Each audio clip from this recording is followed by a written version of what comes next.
मंच पर उपस्थित सभी सम्माननीय अतिथिगण और उपस्थित सभी भाई और बहनों, सबसे पहले मैं आप सबको बहुत बहुत धन्यवाद दूंगा कि इस कार्यक्रम के लिए आपने बहुत अच्छा प्रतिसाद दिया है। इसलिए हृदय से मैं महाराष्ट्र सरकार को, सुभाष देसाई जी को और उसके साथ साथ सभी इन्वेस्टर को विशेष रूप से बहुत बहुत धन्यवाद देता हूं। आज जब मुंबई में इस कार्यक्रम में मैं आया तो ये इन्वेस्टमेंट की याद मुझे आ रही थी। जब 95 में मैं मिनिस्टर था यहाँ और रिलायंस ने मुंबई पुणे एक्सप्रेस हाईवे के लिए टेंडर किया था और वो टेंडर मैंने रिजेक्ट किया था। उस समय धीरूभाई थे, वो भी मेरे ऊपर नाराज हुए और मेरे मुख्यमंत्री और सब नेता भी बहुत नाराज हुए। बाला साहब ठाकरे उस समय थे, वो भी मुझे कहने लगे कि तुम ऐसा क्यों करते हो।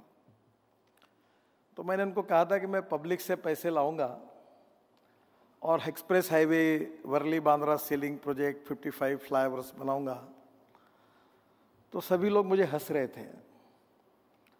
तो उस समय मेरे मुख्यमंत्री मनोहर जोशी जी थे। उन्होंने कहा कि नितिन, तुम अच्छा बोल रहे हो, मेरा विश्वास नहीं होता, पर केवल तुम बोल रहे हो तो ये करके देखो। मुझे नहीं लगता कि ये होगा, पर let us try for it. और तब मैं इन्वेस्टमेंट के लिए MSRDC की स्थापना हुई, जिसका मैं फाउंडर चेयरमैन था और संस्थापक था। और RC सिन्हा, जो उस समय एडिशनल चीफ सेक्रेटरी भी बाद में हुए और मेरे मैनेजिंग डायरेक्टर थे, हम दोनों मिलकर होटल की बात को छोड़ो, छोटे छोटे फोरम पर जाकर बैग लेकर, लैपटॉप पर नया नया आया था, मेरी उम्र 36 साल की थी, तो चैम्बर ऑफ कॉमर्स से इधर जाके प्रेजेंटेशन करते थे और कहते थे इस प्रोजेक्ट में इन्वेस्ट करो। वो दिन इसलिए मुझे याद आया कि उस समय हम इन्वेस्टर के पास जा रहे थे, आज इन्वेस्टर हमारे हाल आ रहे हैं, इसका आज मुझे समाधान होता है। और जब पहली बार 500 करोड़ रुपए के लिए, हम उस समय की बात कर रहा हूं 96 की, हम कैपिटल मार्केट में गए और पहली बार हमको 1160 करोड़ रुपए बॉन्ड्स में रिसीव हुए, ओवर सब्सक्राइब हुए। दूसरे बार फिर हम लोग 650 करोड़ के लिए गए, फिर 1100 करोड़ रुपए मिले। तो रतन टाटा मुझे कहते थे कि तुम हमसे भी होशियार निकले, क्योंकि हमें किसी को एक्सपेक्टेशन नहीं था कि यह पैसा पब्लिक मार्केट से इंफ्रास्ट्रक्चर के लिए मिलेगा। ये स्टोरी यहाँ समाप्त नहीं होती। जो आपके आत्मविश्वास को बढ़ाने वाली है कि मुंबई पुणे एक्सप्रेस हाईवे बन गया, फ्लाईओवर्स बन गए, वर्ली बांद्रा बन गया, इसके पैसे वसूल हो गए। और जब ये बात आई थी, ये पहला BOT रोड देश में बनाने का सौभाग्य मुझे मिला और पहली पॉलिसी BOT रोड की जब बनी तब मैं दिल्ली गया था और उसका इंस्पिरेशन और मोटिवेशन मुझे मलबार हिल में एक TV शॉप ने दिया। मैं नया नया मंत्री बना और मेरे घर पर कलर TV लेना था। तो मैं जिस बिल्डिंग में रहता था रॉकी हिल में, वहाँ सब जजेस रहते थे और मैं अकेला मिनिस्टर था और मैं PWD मिनिस्टर था। तो मुझे फ्रीज और TV, PWD ने कहा कि ये सरकारी नियम के आधार पर आपको नहीं मिल सकता। तो मेरा स्वभाव थोड़ा संघर्षशील था। मैंने कहा ये जो 12 हाईकोर्ट जज रह रहे, इनके पास TV और रेफ्रिजरेटर सरकारी बजट से मिलता है, तो फिर मुझे क्यों नहीं मिलता है। तो उन्होंने कहा कि उन्होंने वो निर्णय करके ले लिया है, पर तुम्हारे लिए ऐसा निर्णय करना पड़ेगा। तो उन्होंने छोड़ दो, मेरे लिए मत करो। तो मैं एक दुकान में गया था और मैंने उनको कहा कि मुझे TV खरीदना है, मुझे इंस्टॉलमेंट पे TV दो। तो उन्होंने मुझे कहा कि TV का देखा, मैंने मॉडल सिलेक्ट किया और जब उनको पता चला कि मैं मंत्री हूँ तो उन्होंने कहा कि नया पीस आने के बाद सर मैं आपके पास देता हूँ, क्योंकि अभी नया पीस अच्छा फ्रेश पीस आएगा, तो आप थोड़ा वेट करिए। बाद में उसका नया पीस आया नहीं और TV मुझे मिला नहीं, क्योंकि उसको पता चल गया कि इंस्टॉलमेंट पर TV लेने वाला मिनिस्टर है, तो शायद पैसा आएगा कि नहीं आएगा। क्योंकि इसका मुझे अनुभव आया था। एक बार कामत साहब मेरे साथ फ्लाइट में थे, आईसीआईसीआई बैंक के एमडी थे, तो मेरे पास आए और उन्होंने बहुत तारीफ की और कहा कि आप इतना अच्छा काम कर रहे हैं, ये सब हो रहा है। तो मैंने उनको कहा, कामत साहब आप मेरी तारीफ कर रहे हो, आपके बैंक ने मेरे को क्रेडिट कार्ड रिफ्यूज कर दिया। तो उन्होंने कहा क्या हुआ? तो बोला हमारी पॉलिसी ऐसी है कि लॉयर और पॉलिटिशियन को हम लोग क्रेडिट कार्ड नहीं देते। तो वो बाद में उन्होंने मेरे लिए तुरंत किया। पर इस बात से एक अनुभव मिला कि जब टीवी अगर इंस्टॉलमेंट पर मिल सकता है, एम्बेसडर कार मिल सकती है, फिएट मिल सकती है, तो फिर टनल और ब्रिज क्यों नहीं मिल सकता? और इसी इंस्पायरेशन से मैंने ठाणे भिवंडी बाईपास पहला बीओटी रोड बनाया, जो बीओटी भारत सरकार ने अप्रूव किया, हम पॉलिसी लेकर गए और बाद में बीओटी पॉपुलर हुआ। और आज मुझे बताने के लिए एक ही बात है, बाकी भाषण करने की जरूरत नहीं है, कि मुंबई पुणे एक्सप्रेस हाईवे बनने के बाद उसका टोल कम हो रहा था और कर्जा ज़्यादा था। तो प्रॉब्लम आया कि उस समय करंदीकर करके एमएसआरडीसी के एमडी थे। उस समय एनसीपी और कांग्रेस की गवर्नमेंट थी और वो एमएसआरडीसी इकोनॉमिक प्रॉब्लम फेस कर रही थी। मैं लीडर ऑफ अपोजिशन था। तो करंदीकर साहब को शरद पवार साहब ने मेरे पास भेजा और उन्होंने कहा कि ये इसका अड़चन की समस्या आप नितिन को ही पूछो कि वो कुछ बता पाएगा। तो करंदीकर साहब जो थे, एमआईडीसी के भी सीईओ थे, बाद में एमएसआरडीसी के एमडी थे, मेरे घर पर आए और उन्होंने मुझे कहा कि ये प्रॉब्लम हो रहा है कि ये वायबिलिटी नहीं आ रही है और हम लोग समझ में नहीं आ रहा कि एक्सप्रेस हाईवे का पैसा कैसे वसूल होगा। तो शरद पवार साहब ने कहा है कि आपको मिलकर सॉल्यूशन निकलेगा, नितिन को मिलो। तो मेरे अपरेंट रिएक्शन हुई कि अब मैं तो मंत्री नहीं हूँ, मैं क्यों सॉल्यूशन दूँ, अब ये आप ढूंढते बैठो। तो करंदीकर जी ने मुझे कहा कि आप अपोजिशन लीडर जरूर हो, पर ये ब्रेन चाइल्ड आपका ही है और आपको ही इसका समाधान ढूंढना पड़ेगा। तो मैं थोड़े दिन सोचकर उनके साथ बैठा और मैंने कहा ऐसा करो, जो पुराना मुंबई पुणे एक्सप्रेस हाईवे है, नेशनल हाईवे, आप भारत सरकार को मांग लो और एक्सप्रेस हाईवे और हाईवे को मर्ज कर दो, दोनों को एक ही प्रोजेक्ट बना दो और ये बनाकर आप प्रपोजल लेके दिल्ली आओ। खंडूरी जी को मैं रिक्वेस्ट करूंगा और इससे आपका प्रॉब्लम सॉल्व होगा।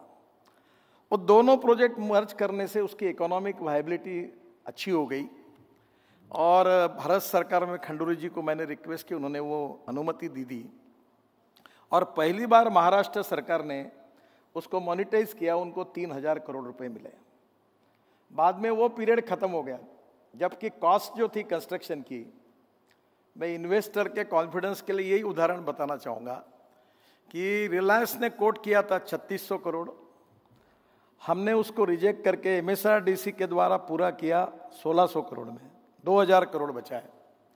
उसको मोनेटाइज किया महाराष्ट्र सरकार ने, उस समय मिले 3000 करोड़ और अभी एक साल पहले अभी मोनेटाइज किया ये दोनों हाईवे को, तो महाराष्ट्र सरकार को मिले 8000 करोड़। तो आप ही समझ लेना कि 1600 करोड़ के रोड को एक बार 3000 करोड़ में मोनेटाइज हुआ और अब 8000 करोड़ में मोनेटाइज हुआ। तो इंफ्रास्ट्रक्चर में इंटरनल रेट ऑफ रिटर्न और इकोनॉमिक वायबिलिटी के बारे में सोचना ही बंद कर दो।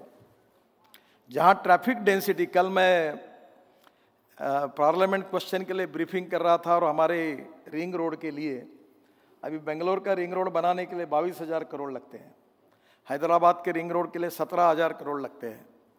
तो हमने हमारे यहाँ नियम बनाया कि 50% लैंड एक्विजिशन की कॉस्ट राज्य सरकार दे। तो राज्य सरकार को देने में इतना, उनका बजट ही 3-4 हज़ार करोड़ का होता तो पैसा मुश्किल जाता है। तो मैंने पूछते पूछते पूछा कि ये गुलमर्गा करके जगह थी कर्नाटक की, ये रिंग रोड में ट्रैफिक डेंसिटी कितनी है? तो उन्होंने कहा इतना कंजस्टेड है कि 40,000 पीसीयूज है। तो तुरंत उनके सौभाग्य से थोड़ा मंत्री समझने वाला है, जनरली मंत्री ऐसा होता है कि सरकार तो सेक्रेटरी और बाकी लोग चलाते, मंत्री ज़्यादा बोलते ही नहीं। तो मैंने उनको एक प्रश्न पूछा कि जब 40,000 पीसीयूज है तो इसका इंटरनल कॉस्ट ऑफ कंस्ट्रक्शन और लैंड एक्विजिशन कॉस्ट पकड़ के इसका आईआरआर 40,000 पीसीयूज पे कितना आता है? तो मैंने कहा आप 10,000 में रोड, 10 साल का रोड बनाकर उसको मोनेटाइज करके 1,000-1,500 करोड़ जेब में रखकर फायदा कमाकर आप बैंक से मोनेटाइज कर सकते हो, फिर राज्य सरकार को 50% क्यों मांग रहे हो? तो तो वो उन्होंने मेरे आर्गुमेंट के ऊपर उनके पास जवाब नहीं, तो फिर मैंने सेक्रेटरी साहब को तुरंत फ़ोन किया और मैंने उनको कहा कि ये नीति में थोड़ा सुधार करें कि जहाँ PCUs 20,000 के ऊपर होगा वहाँ 50% आग्रह करने के बजाय the project is economically viable, internal rate of return is good, why we are asking for giving 50% from the state government. तो बिल्कुल सही था। तो हिंदुस्तान में दो चीज़ों के बारे में आप विश्वास रखिए, जो ग्रोथ के बारे में आपको कुछ प्रयास करने की जरूरत नहीं, एक पॉपुलेशन ग्रोथ और दूसरी ऑटोमोबाइल ग्रोथ। ये बढ़ रही है और इसलिए internal rate of return is very high और इसलिए स्वाभाविक रूप से इकोनॉमिक वायबिलिटी में कोई प्रॉब्लम नहीं है। इसमें थोड़ी सी अड़चन आई थी 2014 के पहले कि लैंड एक्विजिशन नहीं हुई, इन्वायरमेंट फॉरेस्ट क्लियरेंस नहीं हुए, 20% लैंड एक्विजिशन प्रोजेक्ट अवार्ड हो गए, वो प्रोजेक्ट अटक गए और उस समय बैंकों को बहुत तकलीफ हुई। और वह तकलीफ होने के बाद जब मैं मंत्री बना तो करीब 406 प्रोजेक्ट 3,85,000 करोड़ के स्टॉल प्रोजेक्ट थे। उस समय 40,000 करोड़ के प्रोजेक्ट हमने टर्मिनेट किए और करीब 3 लाख करोड़ के प्रोजेक्ट ऐसे जिसको हमने बैंकों से NPA से बचाया और वो प्रोजेक्ट फिर से चलने लगे। हमने उसके प्रॉब्लम सॉल्व किए, रिजॉल्व किए और आज वो स्थिति वैसी नहीं है। पर खारा साहब, वो जो इम्प्रेशन उस समय जो तकलीफ बैंकों को हुई है वो सही में हुई है और that is because of we people, I take the responsibility for that. पर वो इम्प्रेशन अब दूर हो रहा है, पर वो धीरे धीरे दूर होते होते समय चला जाने के कारण बैंकों के और इन्वेस्टर के मन में वो कॉन्फिडेंस पैदा करने के लिए हमको 5-7 साल जो काम हुआ है, अब इसमें अब कोई अड़चन नहीं। पहला निर्णय हुआ है कि 90% लैंड एक्विजिशन किए बिना हम प्रोजेक्ट अवार्ड नहीं करते। दूसरा, फॉरेस्ट इन्वायरमेंट क्लियरेंस किए बिना हम करते नहीं, रेलवे के क्लियरेंस कर लेते। और अभी प्रधानमंत्री जी ने मेरे अध्यक्षता में कमेटी अपॉइंट की है इंफ्रास्ट्रक्चर की, और वो कमेटी में अभी सब जगह सब मंत्री उसके मेंबर है। और मैं अभी तो कमेटी का भी क्रेडिबिलिटी अच्छी तैयार हुई कि हमारे यहाँ सब्जेक्ट रेफर होने के बाद ही तुरंत सब मिनिस्ट्री दौड़ धूप करके क्लियर करके मीटिंग में लेके आते कि ये क्लियर हो गया। तो बहुत से 90% प्रॉब्लम रिजॉल्व हो गए। इसलिए इंफ्रास्ट्रक्चर अभी स्टॉल प्रोजेक्ट होने की संभावना नहीं के बराबर है। और निश्चित रूप से ट्रैफिक बढ़ रहा है तो इकोनॉमिक वायबिलिटी है।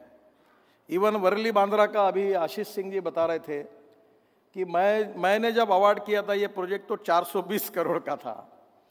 फिर इन्वायरमेंट, फॉरेस्ट क्लियरेंस, एक्टिविज्म, सबकी कीमत, मैं बहुत बार कोर्ट के, मेरे कभी हाई कोर्ट जज भी मित्र है, सुप्रीम कोर्ट, उनको कहता हूँ कि आपके कारण कितना चूना लगता है। तो 420 करोड़ रुपए का प्रोजेक्ट हुआ 1850 करोड़ का।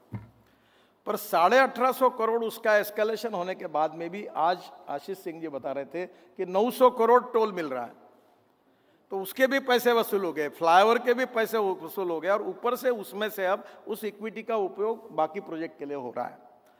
तो इंफ्रास्ट्रक्चर डेवलपमेंट में सबसे पहले जो कॉन्फिडेंस है इन्वेस्टर के मन में, वो आप 110% रखिए, यही मेरा आपसे अनुरोध है।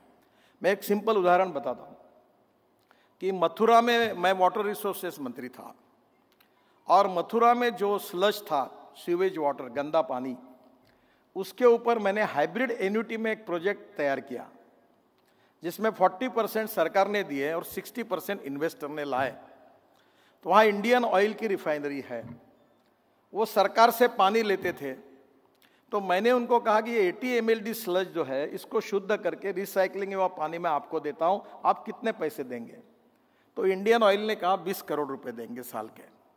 तो हाइब्रिड एन्युटी में प्रोजेक्ट निकाला गया, त्रिवेणी इंजीनियरिंग करके कंपनी ने लिया और अभी वो चल रहा है और स्लज से पानी निकलकर रिफाइनरी यूज कर रही है इंडियन ऑयल की और 20 करोड़ रुपए साल का वो दे रहे हैं। और त्रिवेणी इंजीनियरिंग ने 40%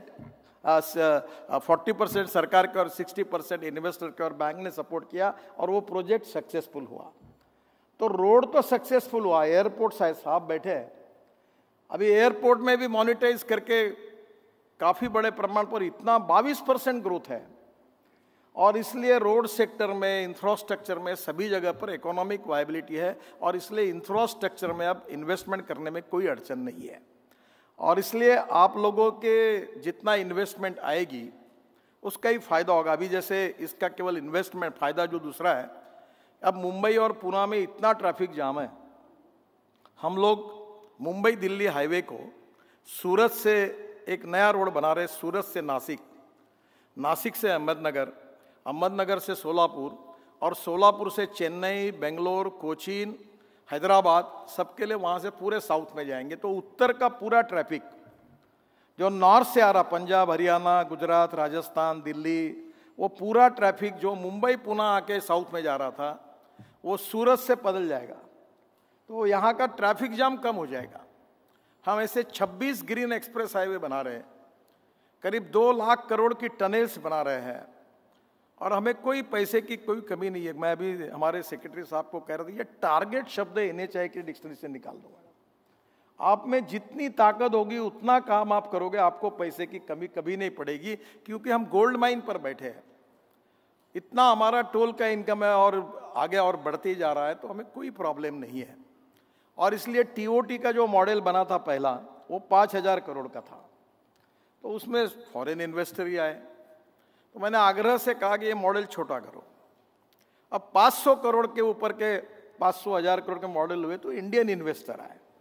मैं बैंकर्स है हमारे खारा साहब को इन्वेस्ट करूंगा कि एस्क्रो अकाउंट ले लो इनविट में, और उसका आपके बैंक में अकाउंट खोल के डेली पैसे जमा कर लो। इससे ज़्यादा सॉलिड बिजनेस कौन सा हो सकता है? और इसलिए there is no problem InvIT में। और अभी मैं पीछे पड़ा हूँ, ये बात जरूर है कि ये कैनेडियन अभी इंश्योरेंस इकोनॉमी, शेयर इकोनॉमी, और इसके विशेष रूप से जो पैसा इसमें काफ़ी है, और हम लोग अभी इसको और इंडिया में बढ़ाने की आवश्यकता है। तो अभी मैं हमारे अधिकारियों के पीछे लगा हूँ और वो भी कोशिश करें कि हम सेबी की परमिशन भी लेंगे कि जो छोटे छोटे लोग हैं, हम बैंक का नुकसान नहीं करना चाहते, पर बैंक इंटरेस्ट जितना दे रहे हैं डिपॉजिट पर, उससे हम 2 से 3% ज़्यादा देंगे और हर महीने में ब्याज देंगे। तो बेचारे जो सरकारी, मैं तो बिजनेस वाला हूँ, पर जो आप सरकार में काम करते हो रिटायर्ड होने के बाद आपकी पूंजी डिपॉजिट करते हैं बैंक इंटरेस्ट पर, तो वो इंटरेस्ट सब कम होते जा रहा है। तो बेचारे लोगों की, सीनियर सिटीजन के लिए बहुत अड़चन है। तो मैं कहता हूँ उनको बैंक से 2% 3% ज़्यादा मिला और मंथली इंटरेस्ट मिल गया, तो ये पूरे छोटे छोटे लोग हमारे एक इनविट मॉडल में एक प्रोजेक्ट में इन्वेस्ट करेंगे, तो उनके पैसे से इंफ्रास्ट्रक्चर भी बनेगा और उनको अच्छे रिटर्न्स भी मिलेंगे। तो इस बार इन्वेस्टर का जो व्याप्ति और बढ़ाने की कोशिश हम करेंगे, और इसलिए निश्चित रूप से ये बहुत ही इकोनॉमी, इसका मतलब foreign investor, insurance fund, pension fund, इनको भी हम तो इन्वेस्टमेंट करने की अपॉर्चुनिटी है ही है, पर ज़्यादा से ज़्यादा इन्वेस्टमेंट होकर इंफ्रास्ट्रक्चर देश का डेवलप होगा।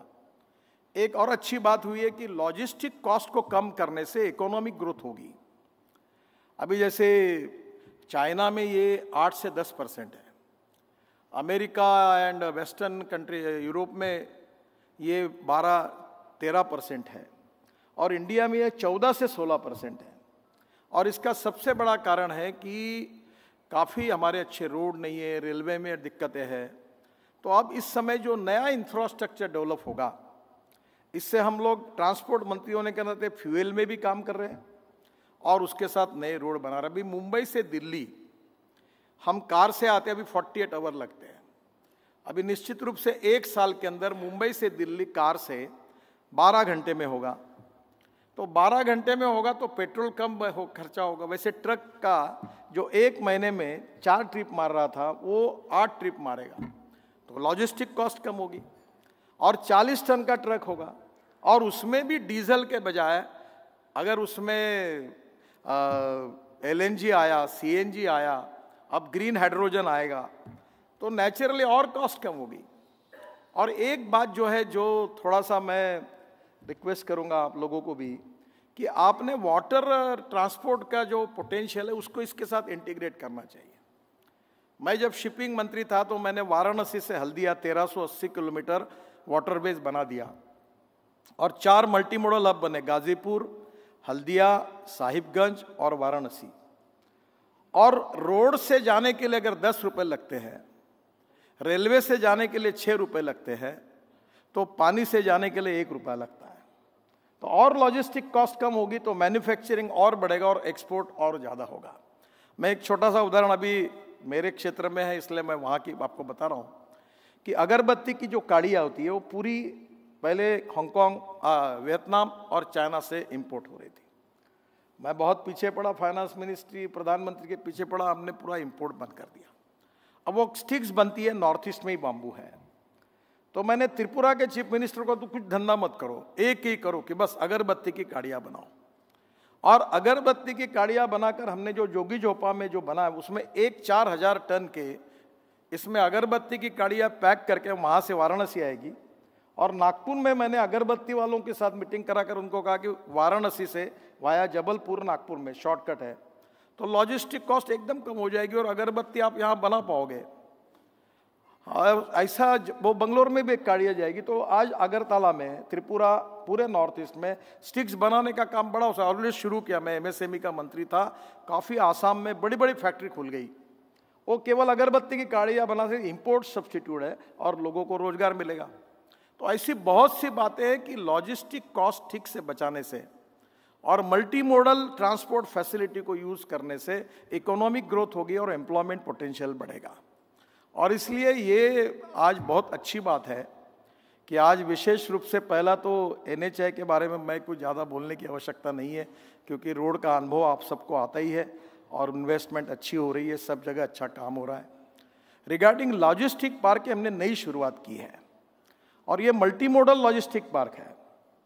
और आज मैं हमारे यहाँ जब शिपिंग मंत्री था तो वर्धा में, सिंधी और जालना में हमने बनाया था, जहाँ रेलवे भी है, रोड भी है। और बाद में फिर हमने अभी इस कंपनी को शिपिंग मिनिस्ट्री से बात करके JNPT से वो ट्रांसफ़र किया है। तो अब वो महाराष्ट्र में भी 5-7 जगह है, सांगली है, सोलापुर है, नासिक है और सरकार की जगह पड़ी है। और सरकार की जगह जब पड़ती है तो वहाँ अतिक्रमणों के झोपड़पट्टी बनती है और हम ही लोग फिर उसको रेगुलराइज करते हैं क्योंकि हम चुनाव लड़ते हैं। आप लीगली सही कहते हो कि ये सरकारी जगह है, पर हम चुनाव लड़के नहीं जीतेंगे तो हम थोड़ी भाषण देने के लिए यहाँ पाएंगे, तो हम फिर उसको रेगुलराइज करते हैं। तो ये जो सरकारी जगह है, जगह स्टेट गवर्नमेंट की, इन्वेस्टमेंट हम करने के लिए तैयार है, दोनों विन विन सिचुएशन है। और आपने बहुत अच्छा किया कि MIDC ने आज इसमें पार्टिसिपेट किया और ये काम काफ़ी आगे गया। बाकी भी स्टेट गवर्नमेंट में अगर इसी प्रकार के काफ़ी जगह, अभी मध्य प्रदेश में मैं मुंबई दिल्ली हाईवे पे गया था, उस दिन शिवराज जी के साथ इंदौर में कार्यक्रम में था, तो रतलाम में 1,500 एकड़ जगह पड़ी है मैं हमारे बाजू में। तो उन्होंने कहा हमारी जगह ले लो। तो हम लॉजिस्टिक पार्क्स अनेक जगह पर सरकारी जगह पड़ी है इसी, तो इन्वेस्टमेंट हम करेंगे और उनकी कॉस्ट में वो इक्विटी में आएंगे, तो उनको भी फायदा होगा, सरकार को भी फायदा होगा, लोगों को भी सुविधा मिलेगी और उससे वहाँ इंडस्ट्रियल क्लस्टर्स भी तैयार हो सकते हैं। हमने रोड बनाने के पहले कॉस्ट ऑफ लैंड और रोड बनाने के बाद बहुत फर्क पड़ता है। तो स्वाभाविक रूप से हम जो ये लॉजिस्टिक कंपनी है, ये भी बहुत इकोनॉमिकली वायबल और अच्छे इंटरनल रेट ऑफ रिटर्न का धंधा है। और इसलिए इसमें भी कोई इनोवेटिव मॉडल्स तैयार करके जिसमें लैंड उसकी होगी तो इन्वेस्टर की भी साथ मुझे लगता है कि और बनाएंगे, ताकि जैसे BOT में, PPP मोड में, हाइब्रिड एन्युटी में जब लोगों की इन्वेस्टमेंट आ रही है तो लॉजिस्टिक पार्क में भी आएगी। और इसलिए इससे देश की इकोनॉमी, जो प्रधानमंत्री जी का सपना है आत्मनिर्भर भारत का, we need to increase our export, we need to reduce our import, manufacturing को बढ़ाने का काम करना पड़ेगा, तो एम्प्लॉयमेंट पोटेंशियल बढ़ेगा और एम्प्लॉयमेंट पोटेंशियल बढ़ेगा तो ग्रोथ रेट बढ़ेगा। और मैं तो एग्रीकल्चर का हूँ और इसलिए मेरा विश्वास है कि निश्चित रूप से ये लॉजिस्टिक पार्क और इंफ्रास्ट्रक्चर की इन्वेस्टमेंट ये अभी बहुत अच्छी है और इसमें अच्छा इन्वेस्टमेंट करने में अपॉर्चुनिटी है। जो तीसरी इंपॉर्टेंट बात आज हुई है स्क्रैपिंग पॉलिसी की, हमारा ऑटोमोबाइल सेक्टर 7.5 लाख करोड़ का है और अभी मैं 2004 से जो बात करता था, पहले लोग मुझे हंसते थे, अब मैं जो बात करता हूँ वो सब कहने लगे, इसकी मुझे खुशी है। अब मैंने लोगों को ये कहा कि आउट ऑफ बॉक्स कोई भी आइडिया कहेंगे तो लोग स्वीकार करने में थोड़ा समय लगता है। तो अभी मैंने ग्रीन हाइड्रोजन की गाड़ी ली है टोयोटा की, और जनवरी 1st वीक में मैंने उसको ग्रीन हाइड्रोजन भर के मैंने कहा मैं इसको दिल्ली में घूमूंगा। अभी मैं इलेक्ट्रिक SUV में घूमता हूँ नागपुर में, तो मैं प्रचार करता हूँ कि भाई इलेक्ट्रिक है, ग्रीन हाइड्रोजन है, इसको इथेनॉल इसका यूज़ करो। आशीष सिंह जी, एक आपको रिक्वेस्ट करता हूँ, इतना आप करिए। मैं राजू बजाज से मेरी बात हुई, पुणे में प्रधानमंत्री जी ने 3 पंप इथेनॉल पर ओपन किए हैं और ऑटो रिक्शा जो है वो इथेनॉल पर फ्लेक्स इंजन पर बजाज की तैयार है। अब पुणे में आपके मिनिस्ट्री में इसके लिए विशेष योजना, क्योंकि पोल्यूशन कम हो जाएगा और पूरा इथेनॉल तो किसानों का है। तो पहली बात तो ये इथेनॉल का ऑटो रिक्शा पुणे में लॉन्च करिए। और अभी हम लोग एडवाइजरी निकाल रहे हैं फ्लेक्स इंजन की, और फ्लेक्स इंजन का मतलब यही है कि 100% पेट्रोल और 100% इथेनॉल। और इसके 2 व्हीलर बजाज और टीवीएस ने ऑलरेडी बनाए, ऑटो रिक्शा भी बन गई। अब टोयोटो, बाद में सुजुकी और हुंडई, जिनका 65 to 70% मार्केट शेयर है, तीनों ने हमको एश्योर किया कि हम अब फ्लेक्स इंजन लाने के लिए तैयार है। अमेरिका, कनाडा और ब्राज़ील में है। कल ही मेरे पास ब्राज़ील के एम्बेसडर आए थे। तो अब हम लोग कोशिश करें कि फ्लेक्स इंजन की एडवाइजरी आने के बाद हमारे पेट्रोल गाड़ियों की ज़रूरत ही नहीं। एक तरफ हम जैसे आपने कहा, बिल्कुल सही है कि नॉर्वे ने किया है, हम लोगों को अगर अल्टरनेटिव देंगे जो कॉस्ट इफेक्टिव है, पेट्रोल 120 रुपये लीटर, इथेनॉल 62 रुपये लीटर। और अभी एक टेक्नोलॉजी का लाया, मैं पेट्रोलियम मिनिस्ट्री के साथ उसका प्रेजेंटेशन देने वाला हूँ कि इथेनॉल की कैलोरिक वैल्यू और पेट्रोल की कैलोरिक वैल्यू दोनों एक होंगे, ऐसी टेक्नोलॉजी है। तो फिर वो 50% बचा तो कोई बोलने की जरूरत ही नहीं है। पोल्यूशन भी कम है, ग्रीन फ्यूल है। और इथेनॉल की अब 350 फैक्ट्री इथेनॉल फ्रॉम राइस, सरकार उसको प्रोत्साहित कर रही है। शुगर के बजाय sugar cane juice, molasses, बीएवी molasses से इथेनॉल बड़े प्रमाण पे बन रहा है।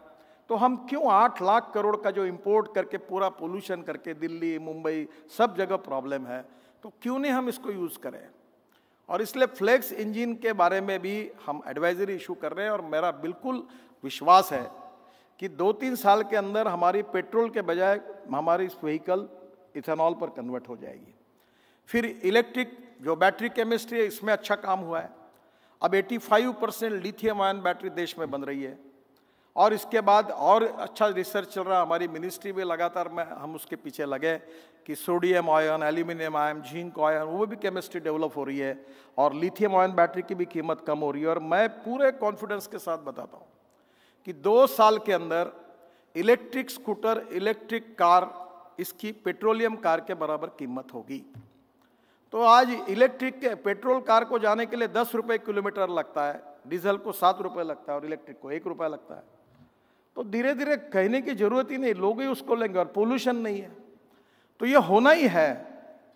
और अब ग्रीन हाइड्रोजन के बारे में हमारे पुरी साहब के पास मैंने पिछले मंगलवार को उनके घर पर एक मीटिंग थी, सभी ऑयल कंपनी के चेयरमैन, मैं और वो ऐसे होने वाली थी। तो मेरा एक सुझाव उनको था कि जितना वेस्ट वाटर है, मुंबई, पुणे, सभी महानगरों में वेस्ट वाटर है, सीवेज वाटर, जो रिसाइकलिंग करके हम महाराष्ट्र सरकार को, मेरे यहाँ हम लोग बेचते हैं हमारा टॉयलेट का पानी, और 325 करोड़ रुपए रॉयल्टी हमारे म्यूनिसिपल कॉर्पोरेशन को मिलती है। तो मैंने उनको कहा कि सॉलिड वेस्ट मैनेजमेंट में जो कचरे को सेग्रीगेट करेंगे और उसके ऊपर में सोलर रूफटॉप लगाएंगे।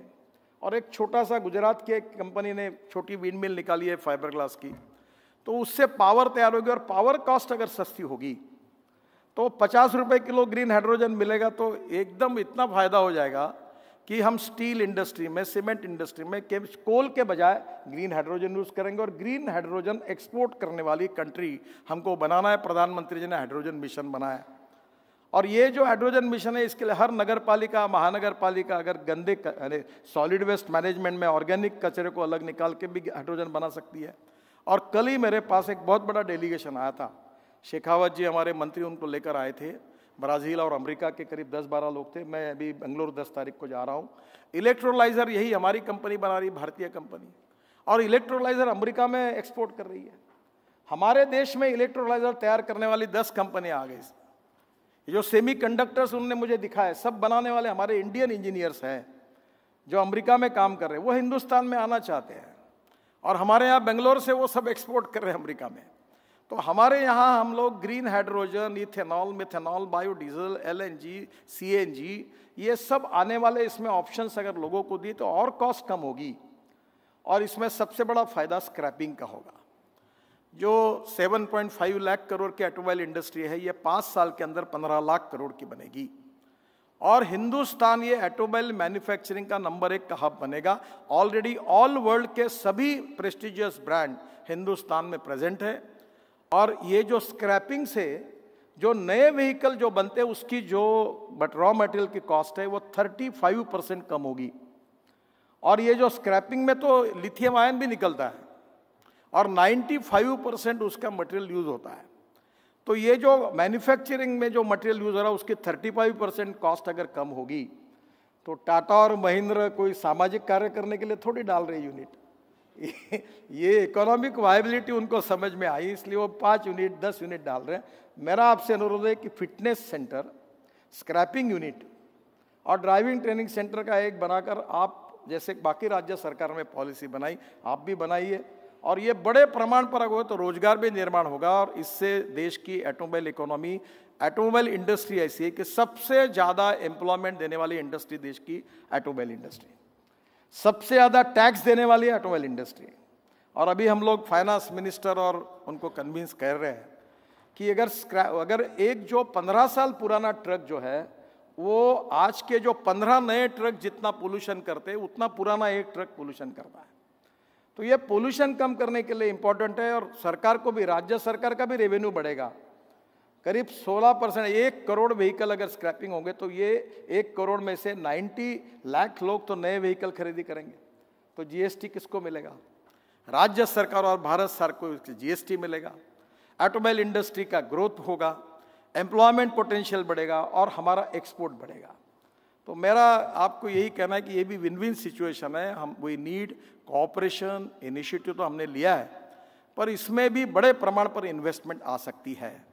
और हमारे यहाँ प्रधानमंत्री जी की सोच एकदम क्लियर है कि सरकार से ज़्यादा पब्लिक प्राइवेट इन्वेस्टमेंट इनिशिएटिव को ज़्यादा इनकरेज करो। और डिसइन्वेस्टमेंट करने वाले कमेटी का मैं ही हूँ प्रमुख, अनेक बार अनेक विषय एक के पीछे एक आती है। तो वो कहते, मैं एक आधे बार कहता हूँ कि ये प्रॉफिट में चल रहा है प्रधानमंत्री जी, अब इसको मत, मैंने बोला मुँह में मत पड़ना, ये सरकार का काम नहीं है, ये धीरे धीरे पब्लिक प्राइवेट सेक्टर को दे दो, हमारा काम नहीं है। और ये बिल्कुल सही है कि सरकार का काम बिजनेस करना नहीं है। ये यूनिवर्सल ट्रूथ है कि जिसका राजा व्यापारी उसकी जनता भिखारी। तो हमारा काम नहीं है। We are not the best person to run the business, you are the best people. तो धीरे धीरे आपको ही इसको दे और हम फैसिलिटेटर बने। तो इसलिए ये तीनों जगह पर जो इन्वेस्टमेंट आकर आप सब लोगों का जो इसमें कंट्रीब्यूशन होगा, ये import substitute, cost effective, pollution free और इंडिजीनियस, और उसके साथ आपकी इन्वेस्टमेंट में बहुत विन विन सिचुएशन है। और इसलिए आज आपने ये तीनों जो इन्वेस्टमेंट के जो प्रपोजल थे इस पर काफ़ी अच्छा ये हुआ। बैंकिंग और इन्वेस्टर जो है उनसे मेरा विशेष अनुरोध है, क्योंकि आज एक ही समय 4 ही इम्पोर्टेंट प्रोजेक्ट आ गए तो नेचुरली थोड़ा जस्टिस नहीं मिला है। पर मैं जो फीकी है, सीआई है, चैम्बर ऑफ कॉमर्स है, इनको अनुरोध करूंगा कि आपके रीजन में, स्टेट में एक एक सब्जेक्ट के अलग इन्वेस्टर्स को बुलाकर इसके और डिटेल में जाइए। और जैसे मनोज कुमार जी ने कहा है कि हम लोग बड़े ओपन है, ट्रांसपेरेंट है, टाइम बाउंड है, रिजल्ट ओरिएंटेड है और करप्शन फ्री है। कोई कॉन्ट्रैक्टर को हमारे पास आने की जरूरत नहीं पड़ेगी। और आपके कोई भी सजेशंस है तो हम लोग उसको पॉजिटिव अप्रोच में सोचने के लिए तैयार है। तो आप इसके ऊपर निश्चित रूप से इन्वेस्टमेंट के लिए आगे आइए। राज्य सरकार इसके लिए नीति बनाए और आने वाले समय में जो आत्मनिर्भर भारत, जो हमारी ग्रोथ रेट को बढ़ाने की बात हमारी प्रधानमंत्री जी कर रहे हैं, एक्सपोर्ट को बढ़ाने की बात कर रहे हैं, इंपोर्ट को कम करने की बात कर रहे हैं और विशेष रूप से नए रोजगार निर्माण करने की बात कर रहे हैं आत्मनिर्भर भारत के लिए, वो निश्चित रूप से इसमें संभव होगा। और इसमें आप सब लोग जरूर सहयोग करिए, यही आपसे अनुरोध करते हुए मैं अपनी बात को समाप्त करता हूँ। बहुत बहुत धन्यवाद, नमस्कार।